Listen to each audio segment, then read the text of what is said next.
오늘 이 시대를 가치 혼란의 시대라고 이야기를 합니다.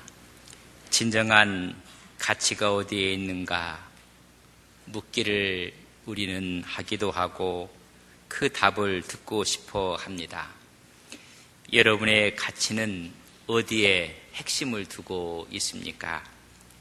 핵심 가치를 어떻게 만들어 나가고 그 가치를 어떻게 공유할 수 있으며 그거에 대해서 폭넓은 관점에서 다양한 사례들을 들어 설명한 책이 있습니다.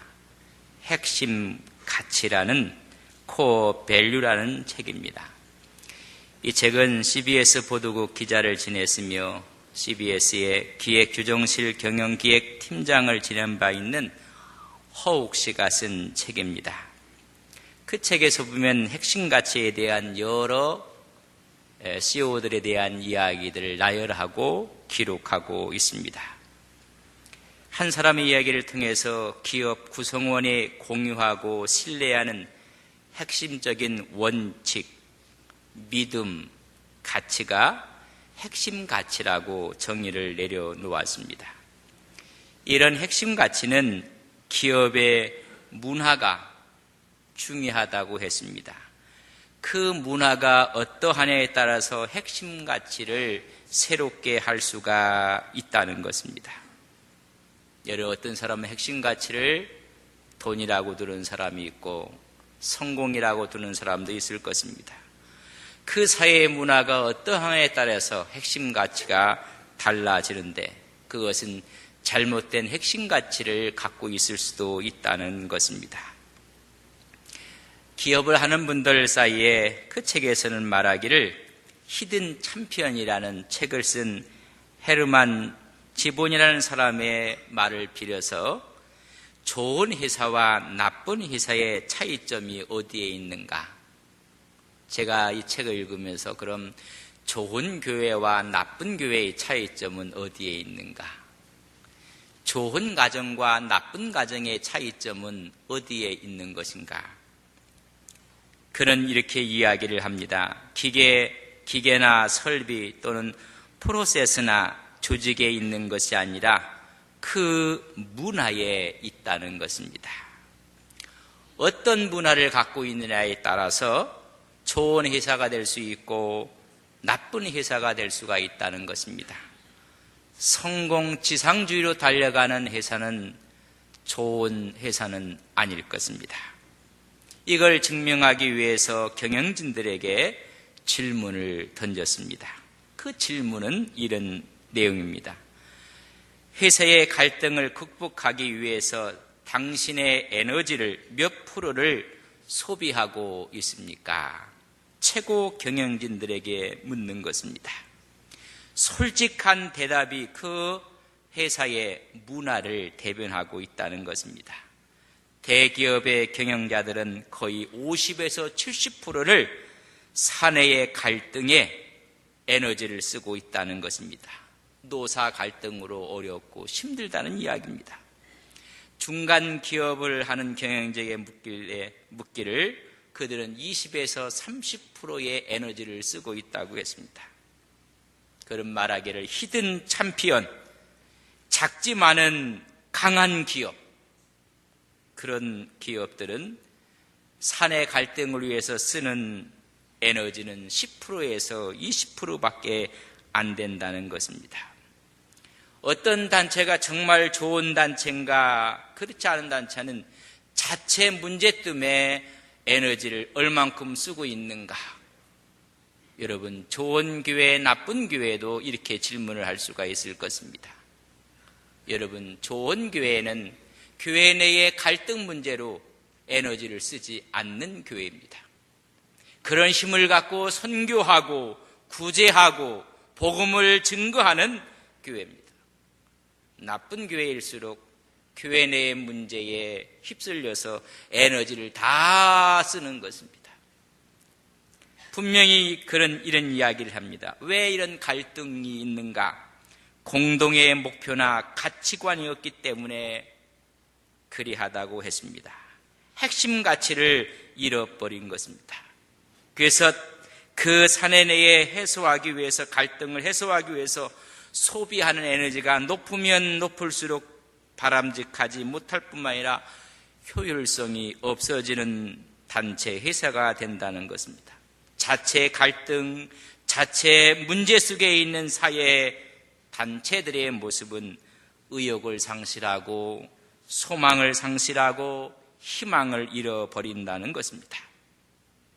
하나님께서 모세 다음에 여호수아를 지도자로 세우고 이제 가나안 땅에 들어가는 요단 동편에 와 있을 때 가나안 족속들의 모습은 그들의 핵심 가치가 다 무너지고 그들 내용 속에 있는 두렵고 떨림 속에 있는 모습을 성서는 기록해주고 있습니다. 오늘 다 읽지는 못했지만 14절까지 오늘 본문에 있는 말씀을 읽어보면 11절에 보면 두려움과 엄청난 공포에 떨고 있는 가나안 족속 여리고 백성들을 볼 수가 있습니다. 싸움하고 싶어하는 마음까지도 상실하고 말았습니다. 그들의 핵심 가치를 잊어버리고 마른 것입니다.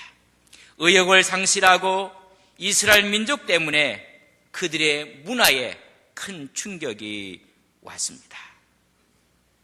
여러분, 이 세상을 살아가는 모든 사람이나 단체나 기업에 대해서 그들의 경영 철학이 있고 이념이 있고 그들의 신조가 있다고 합니다. 이 부분들이 무너져 나갔다는 것을 오늘 11절에 보면 그들이 두려움과 공포에 휩싸였다고 여리고성 사람들에 대해서 표현해주고 있습니다. 이런 경영에 대한 이념과 신조에는 그들이 갖고 있는 미션이 있습니다. 존재할 이유가 무엇인지 목적과 역할을 말한다면 두 번째는 비전이 있어야 됩니다. 미래상, 미래의 모습, 내가 달성해야 될 상태를 그리는 것을 우리는 비전이라고 합니다. 그 비전을 위해서 가치, 밸류를 어떤 것으로 할 것인가, 행동 원칙에 대해서 이야기하는 것입니다. 오늘 이스라엘 백성들은 여호수아를 지도자로 새롭게 받아들이고 그들의 미션은 하나님의 영광입니다. 하나님의 사람이 되는 것이고 그들의 비전은 가나안 땅 점령하는 것입니다. 그들의 가치는 믿음입니다. 하나님과 함께하는 용기를 가지고 그들은 유단 동편에 와 기다리고 있는 것입니다. 그러나 가나안 족속들의 모습은 어떠했는가? 오늘 저랑 9절에 있는 말씀을 함께 보도록 합니다. 9절입니다. 함께 있습니다. 말하되 여호와께서 이 땅을 너희에게 주신 줄을 내가 아노라. 우리가 너희를 심히 두려워하고 이 땅 주민들이 다 너희 앞에서 간담이 녹았다고 오늘 기록해주고 있습니다. 그들의 마음이, 그들은 미션도 비전도 가치도 다 혼동 상태에 와서 하나님 여호와께서 이 땅을 너희 이스라엘 백성에게 주신 것을 이 땅 사람들도 알고 있다. 모두가 두려워하고 있고 간담이 녹았다고 말씀해 주고 있습니다. 다시 말하면 가나안 족속들은 자기 나라, 자기 민족에 대한 미션, 비전, 가치를 상실하고 말았습니다. 그런데 그 중에 한 여인은 새로운 핵심 가치를 갖고 있는 여인을 우리는 만나게 됩니다. 그 여인이 기생 라합입니다. 이 여인의 핵심 가치는 여호와 하나님을 택하고 그 신앙을 갖는 거였습니다. 하나님은 핵심 가치를 여호와 하나님, 그 믿음에 두는 사람을 찾으시고 있고 그 사람을 하나님의 사람으로 사용하시고자 하는 것입니다. 그럴 의미에서 가나안 족속들은 떨고 있고 그는 기생이었고 비참한 생애를 살아가고 있었지만은 핵심 가치를 하나님께 두므로 하나님 나라의 아주 귀중한 역할을 감당하는 한 여인이 되었습니다.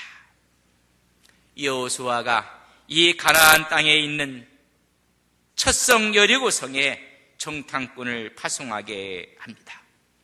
이들이 머문 곳이 오늘 기생 라합의 집이었다고 1절에 말해주고 있습니다. 이 여인이 정탐꾼들을 도와줍니다. 여호수아와 이스라엘 백성들의 핵심 가치는 가나안 땅을 점령하는 믿음이었습니다. 이 믿음을 갖고 가나안 땅을 점령할 때 첫 번째 통과해야 될 관문이 여러분 여리고 성입니다. 이 여리고 성은 가데스 바네에서 가나안 땅을 정탐한 후에 40년 동안 기다려왔던 순간입니다. 40년 동안 많은 변화가 가나안 땅 또 여리고성에 있을 것이라고 짐작을 하고 여호수아가 2명의 정탐꾼을 그곳에 보냈습니다. 여러분, 전쟁에서 가장 중요한 것은 정보입니다. 승리할 수 있는 실마리가 그곳에 있는 군사들, 백성들의 마음을 아는 것입니다.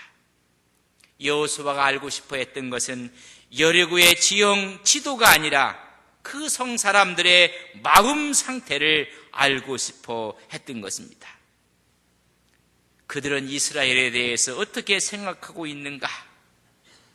이미 여호수아는 40년 전에 그곳을 정탐했을 때 지도를 갖고 있었습니다. 지금 알고 싶어 하는 것은 저들이 하나님의 백성 이스라엘을 어떻게 생각하고 있나를 알고 싶었던 것입니다. 전쟁은 병기로 싸우기 전에 먼저 마음으로 싸워 이겨야 하는 것입니다. 그래서 먼저 심리전을 벌이는 것입니다. 마음을 담대하고 마음을 강하게 하고 용기 백배하고 확신을 가질 때 그 전쟁을 이길 수가 있습니다. 사무엘상 17장 41절 이하를 보면 다윗과 골리앗의 싸움을 우리는 봅니다. 적은 다윗이었지만 이미 다윗은 마음으로 골리앗을 이기고 나갑니다. 믿음을 갖고 나갔다는 것입니다. 여호와의 구원하심이 칼과 창에 있지 않음을 내가 알게 하겠노라. 그는 이미 마음으로 승리하고 골리앗을 맞으러 나가는 것입니다. 중요한 것은 그들의 마음의 상태입니다. 오늘 이 마음의 상태를 이스라엘 백성에게 제공한 여인이 기생 라합입니다. 여리고성에 있는 사람들이 긴장하고 있었을 때 2명의 정탐꾼이 들어옵니다. 그러나 이것을 여러분 알게 되고 발각이 되었습니다. 분명히 정탐꾼이 들어왔다는 것을 알고 기생 라합의 집으로 찾으러 가는 것입니다. 이때 도와준 사람, 숨겨준 사람이 기생 라합입니다. 생명을 걸고 도와줍니다. 만약 이 사실이 발각된다면 라합은 죽을 수밖에 없습니다.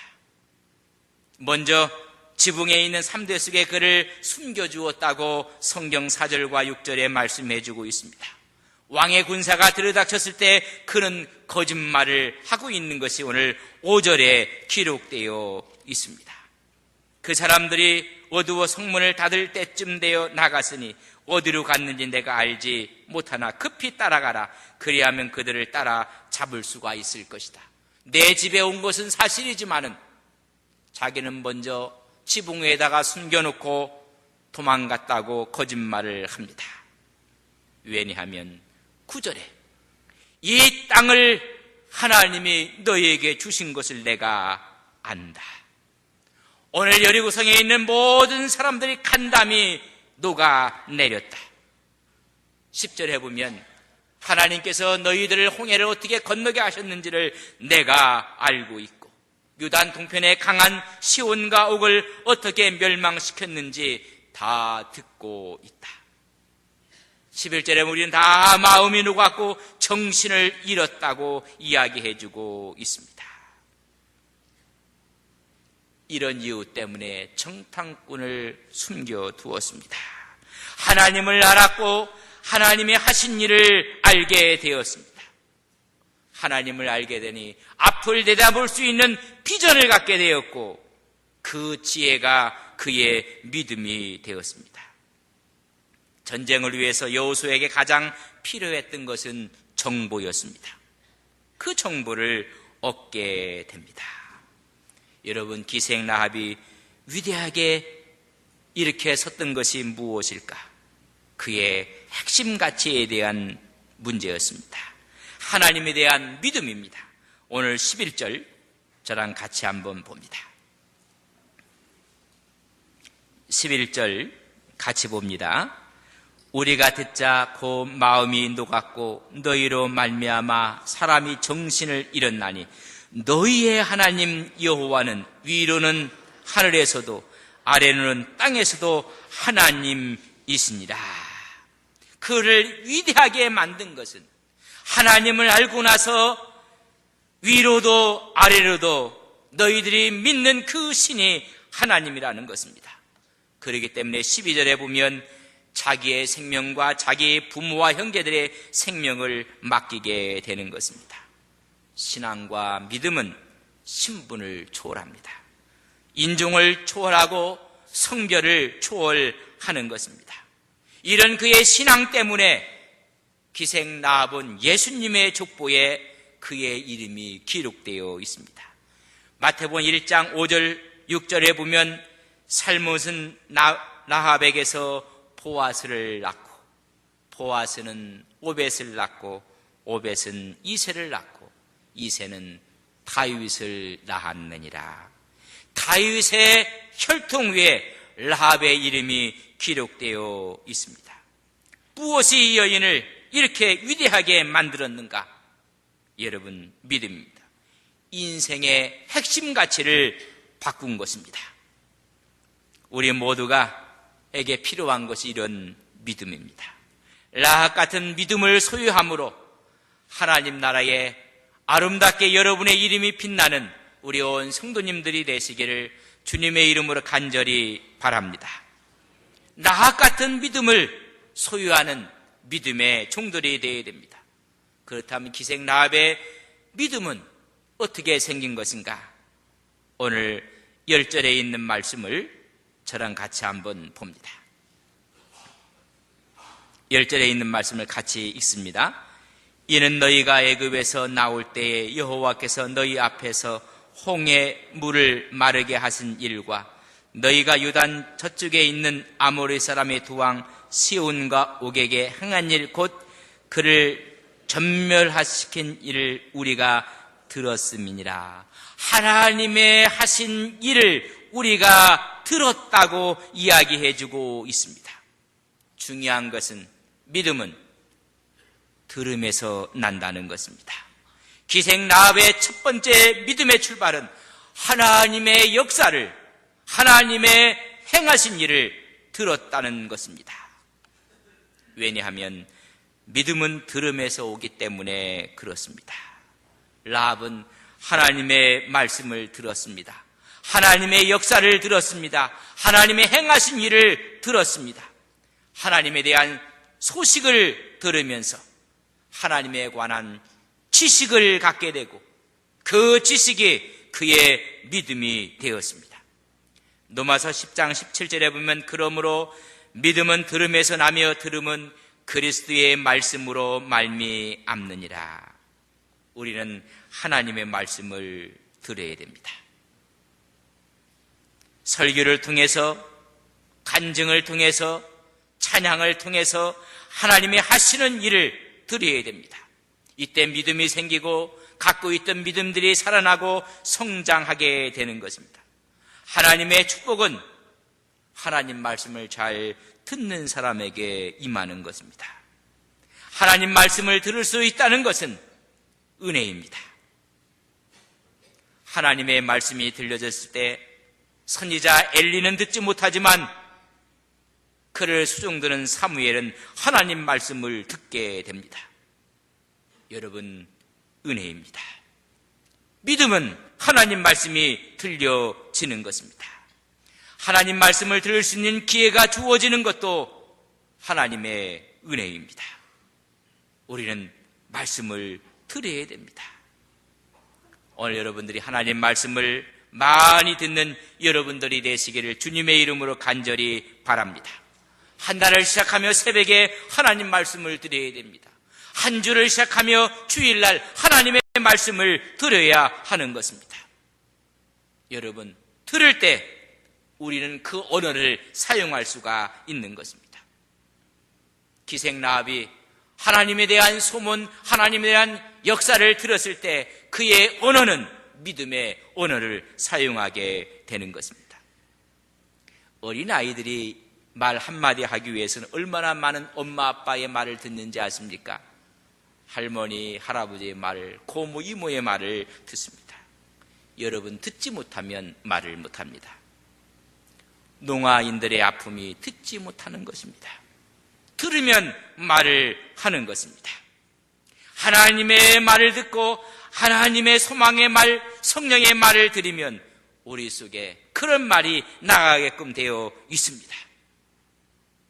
오늘 기생라합은 이 소망과 하나님의 역사의 말을 들은 것입니다.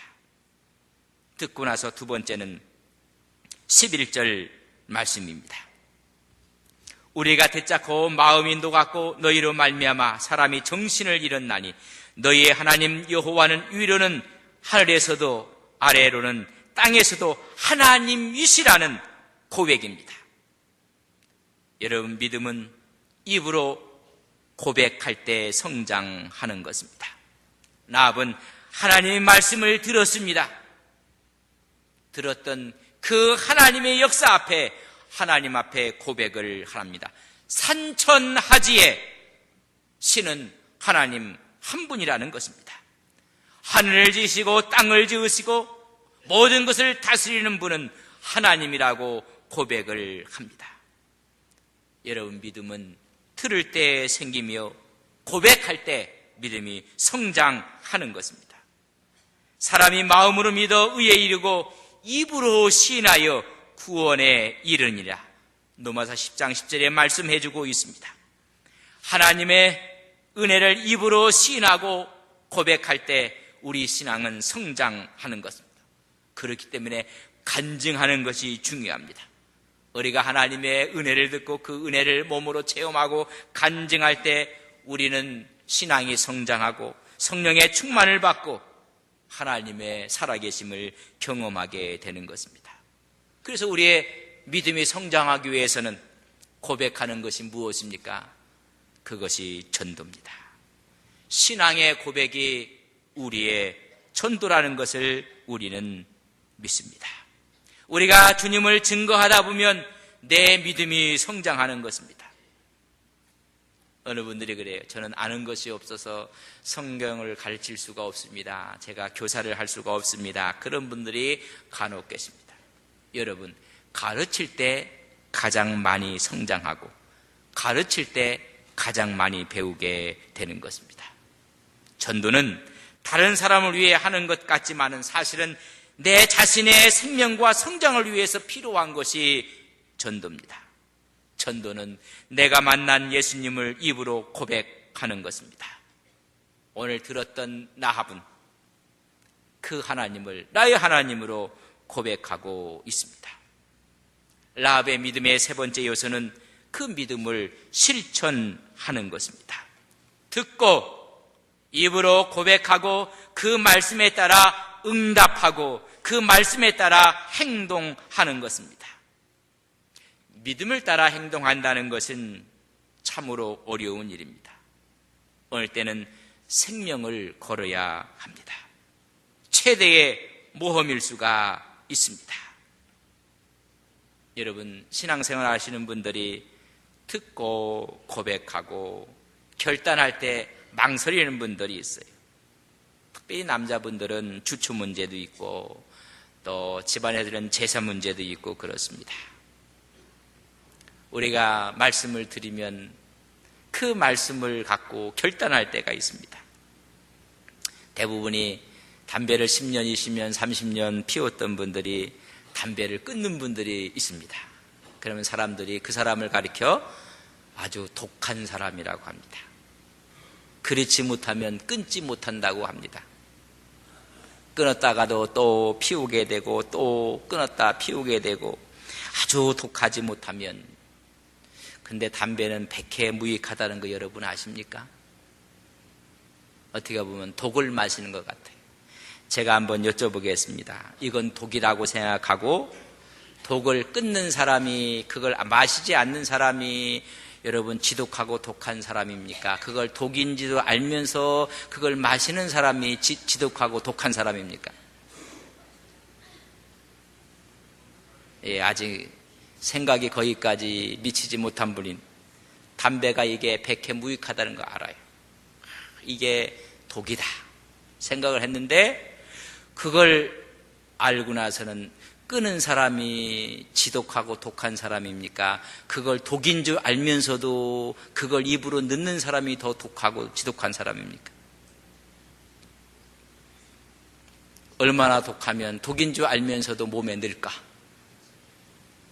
여러분, 인생에 살다 보면 결단할 때가 있습니다. 오늘 라합은 하나님 편에 서기로 결단을 합니다. 생명을 건 선택입니다.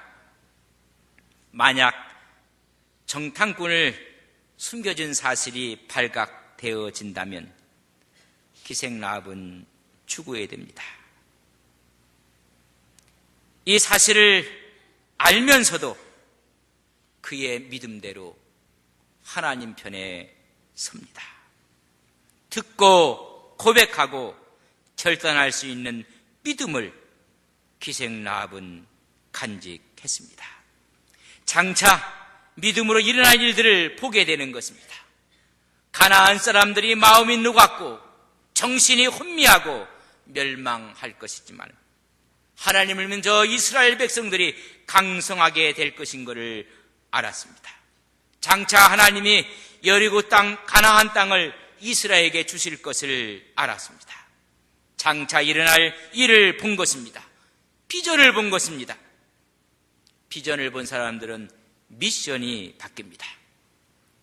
비전을 본 사람들은 밸류, 그의 믿음이 바뀌는 것입니다. 핵심 가치가 바뀝니다. 세상이 아니라 하나님이라는 것입니다. 이런 사람들은 아무도 보지 못하는 것을 먼저 봅니다. 먼저 알게 됩니다. 믿음은 남이 보지 못하는 것을 보고 결단하는 것입니다. 남이 보지 못하는 하나님, 남이 보지 못하는 영원한 천국을 보는 것입니다. 그렇기 때문에 희생할 수가 있고 순교할 수가 있고 생명을 걸 수가 있는 것입니다. 어제 그저께 권찰 위례로 신안군 증도면을 우리 구역장 권찰들이 다녀왔습니다. 그것은 문준경 전도사님의 순교 현장지입니다. 그 순교 현장에 기념관이 그 앞에 세워졌습니다. 그 기념관 앞 바닷가에서 무참히 죽창에 찔려서 마지막에는 총살당해서 죽은 선교 현장 그 앞에 저희들이 다녀오게 되었습니다.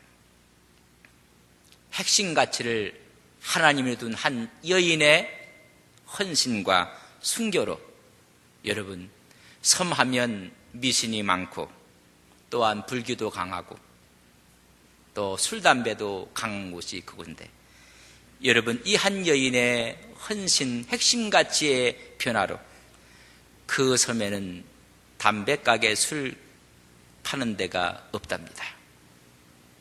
거기에는 절도 없답니다. 거기에는 당연히 미신을 믿는 사람 무당도 없답니다. 섬이라는 곳이 여러분 미신이 성한 곳입니다. 그 지역을 중심으로 해서 111개의 교회가 세워졌습니다. 그를 통해서 수많은 사람들이 한국교회에 쟁쟁한 지도자들이 되었습니다. 그를 바라보고 고훈 목사님이 시를 쓴 시비가 기념관 앞에 여러분 새겨져 있습니다. 그 시에는 우리는 당신을 사랑합니다. 그 첫 시어교가 증두의 순교자 성결의 어머니 문중경, 우리는 당신을 사랑합니다. 17살에 시집을 온 갯벌, 태문 막힌 은총, 소박받고 평생 버림당함으로 살아낸 고난의 세월, 이런 세월을 살면서 목포에서 이성봉 목사님의 설교를 듣게 됩니다.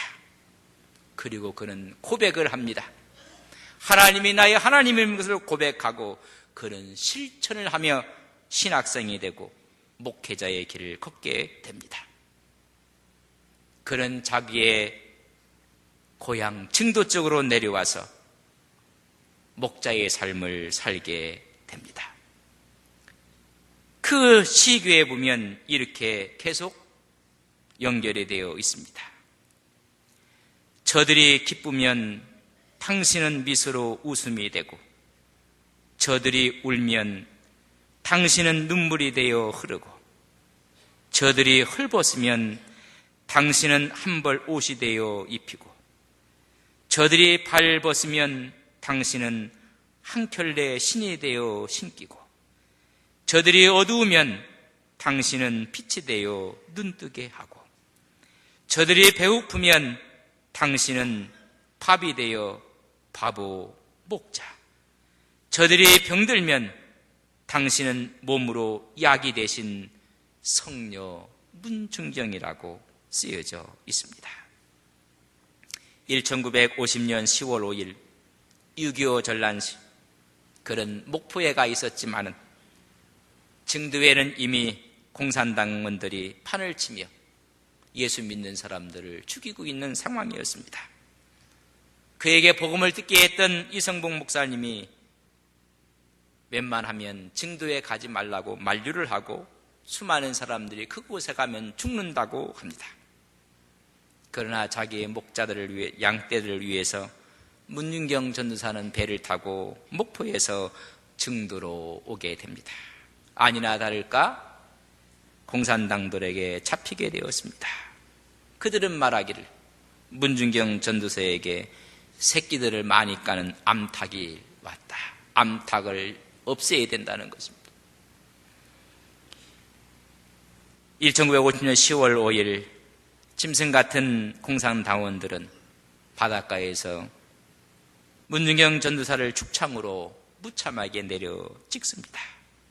피가 흐르고 또한 죽어가면서도 양떼들을 사랑하고 기도를 합니다. 마지막에는 총으로 쏴서 그 현장이 순교의 현장이 되었습니다. 이 순교로 나온 수많은 사람들 가운데 백정희, 김중곤, 이만신, 정태기, 박성철, 한국교회를 이끈 수많은 지도자들이 나오게 되었습니다. 그 섬을 주위에 있는 모든 섬들에게 111개 교회가 설립되어지게 되었고, 절이 없는 곳, 무당이 없는 곳, 담배가게가 없는 곳, 술 파는 곳이 없는 곳, 성지가 되고 말았습니다. 지금도 90% 이상이 예수를 믿는다고 합니다. 여러분, 한 여인의 핵심 가치를 바꿈으로 여러분, 그 섬이 변화가 일어났습니다. 오늘 하나님의 사람들이 가나안을 들어가기 위해서 첫성 여리고성에 한 여인의 핵심 가치를 바꿈으로 말미암아 하나님의 길을 놓는 놀라운 여자의 신앙으로 우리에게 다가오고 있는 것입니다. 여러분의 핵심 가치는 어디에 있습니까? 우리는 하나님 편에 서기로 이미 다짐하고 약속한 사람들입니다. 하나님의 영광을 위해서 함께 걸어 나가시는 우리 온 성도님들이 되시기를 주님의 이름으로 간절히 바랍니다. 사랑하시는 아버지 하나님, 우리의 핵심 가치를 어디에 두고 있습니까? 세상입니까? 아니면 하나님입니까? 먼저 그의 나라와 그의 의를 구하라. 그리하면 이 모든 것, 세상적인 것까지 주시겠다고 말씀하고 있습니다. 우리의 핵심 가치는 먼저 하나님입니다. 먼저 믿음인 것을 다시 한번 확인하는 오늘 거룩한 예배가 되게 하옵소서. 그리할 때 우리 하나님께서 주시는 놀라운 축복과 주의 은혜가 우리의 앞길 위에, 이 민족의 역사 위에 하나님 아름답게 빛나는 우리의 믿음들이 되기를 소망합니다. 하나님, 오늘 예배를 드리며 하나님 앞에 다시 한번 나의 핵심 가치를 하나님께 둡니다. 말씀 앞에 둡니다. 하나님 도와주시고 새롭게 빚어주셔서 하나님의 영광 위에 살아가는 거룩한 종들 되게 하옵소서. 예수님의 이름으로 기도 올리옵나이다. 아멘.